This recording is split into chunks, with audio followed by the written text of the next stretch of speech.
Wow.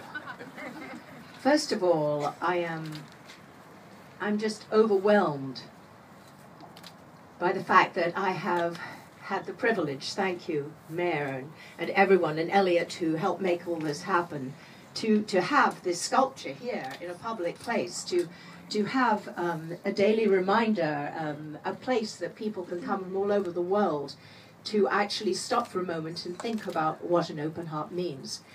But I'm even more overwhelmed by these wonderful kids. I mean, I've got tears in my eyes. You know, it's one thing when you're 67, nearly 68 years old, and you have a certain philosophy about a way to live life because you've been through life.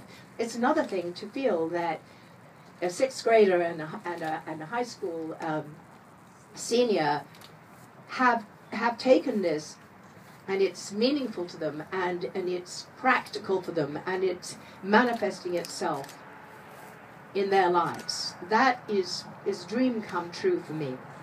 So you may look at this funny squiggle here and say, how did this come about, and why did I do it?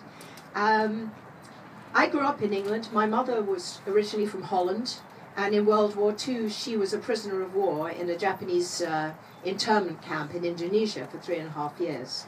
So after the war, of course, she met my father, who had served, and he had lost a number of his relatives in the war in camps in Europe. So I had an interesting childhood. We didn't have very much money. My father was a doctor, which in England didn't necessarily mean you had much money, but my mother was amazing. I mean, they were both amazing, but she always used to say, darling, she said, darling, in life there will always be challenges.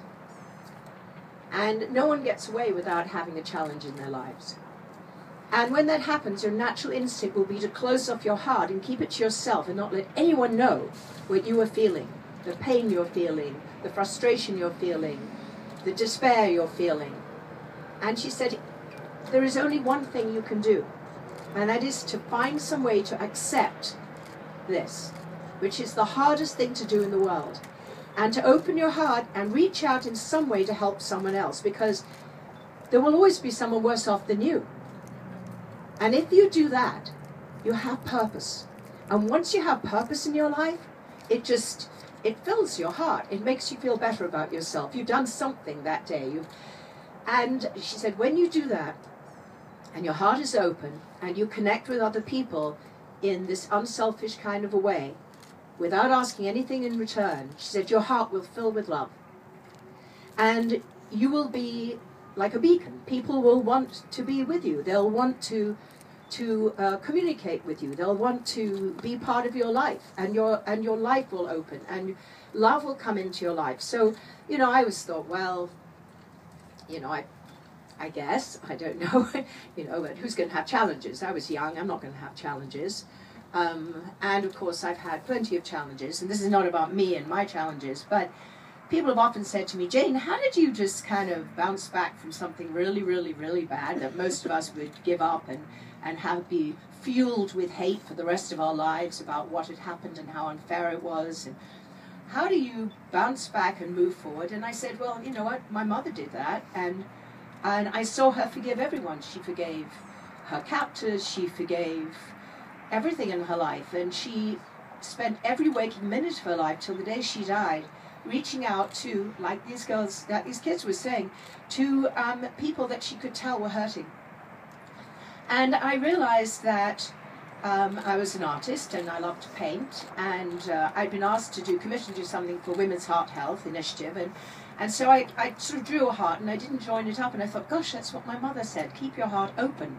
And then, of course, the doctors said, cardiologists said, if your heart is closed, you know, we're on the job.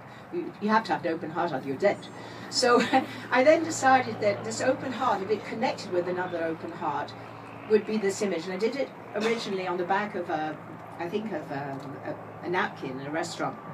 I went home and I just said, this is something very special. This is something that's been given to me. This matters. So I did a bunch of paintings, and then eventually it became the sculpture, and the jewelry, and then the foundation. And I said to everyone, the most important thing for me about this open heart image is that it become a universal symbol of giving and receiving love. Not just giving and receiving love to other people, but learning to love yourself, to accept the mistakes you may have made in your life, and to be able to move forward. And, you know, I felt the world had become very, I'm this, you're not, you know, you're wrong. And I wanted this to be inclusive of all cultures and belief systems. And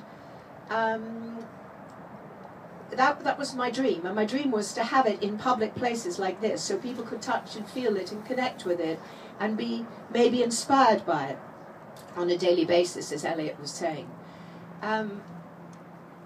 We have an Open Heart Foundation. If you want to see what we do, I encourage you to go to my website, janeseymour.com, where you can see everything: art, music, you know, not music, I don't do music, acting, films, everything, and of course what we do philanthropically with the Open Hearts Foundation. But just in a nutshell, the Open Hearts Foundation is a pass-through foundation, 501c3, and we select organizations that we feel have taken the message of the open heart and have invariably, somebody has gone through a challenge in life and used that as an opportunity to help others in a very specific way in an area that wasn't being handled. I'll give you one little story. There was this lady who had a daughter who was born with a rare form of leukemia, and the baby was in and out of hospital and children's hospital forever, for years and years and years, endlessly going through radiation and chemo and endlessly, you know, on a drip, and it was no childhood. And but this young girl, her name was Andrea, her mother was called Susan Rizzo. Andrea managed to survive this cancer after endless therapy. She lived in children's hospital, and her dream was, she said to her mom, she said, you know, one day, you know, if I ever could, what I want to do is to bring dance therapy into these children's wards, you know, where kids like you know, were you know, on machines, and, you know, other kids are waiting to have brain surgery, and it's, you know, it's nothing exciting or fun about it.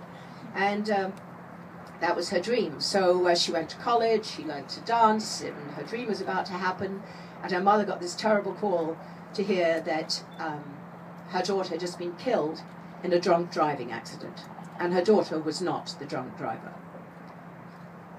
All I can say is, you know, a mother who has kept a child alive through endless cancer, this is not what you ever imagined you could ever hear. Needless to say, she kind of lost the plot there for a few days or more, and her best friends and Andrea's best friends came together and said, Andrea had a dream, we have to make this happen. They started a thing called Drea's Dream in, I think, 15 children's hospitals around the country now. They have dance therapy for kids who are on IVs and waiting for surgeries. And I've been and I've seen this in New York, in LA, all over. And I believe there's a new one coming to Pittsburgh soon.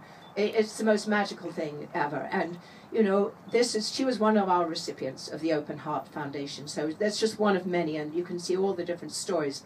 Since we honored her many years ago, I believe it's gone from like 2 hospitals to 15 and more. This is what we do with Open Hearts. What we are trying to do is to cultivate a culture where people realize what they can do to make a difference for others, and in so doing, heal themselves. The greatest gift you can give yourself in life is to feel good about yourself, and the best way of feeling good about yourself is to uniquely find a way to help other people with an open heart. So I just want to say how unbelievably thrilled I am to be here, how proud I am that the friendliest city, Bradenton, has chosen to have the open heart right here on the Riverwalk. This will not be the last time I come to your city. I'm adopting your city. I hope you let me in. My son Johnny got to come here with me today to see this, one of my 6 children, one of the twins. I know people think I only ever had twins. This is a real twin. It's just so powerful to think that my mother's message to me is now becoming even more so a universal symbol for everyone to give and receive love and to learn to accept challenges in their life. Thank you.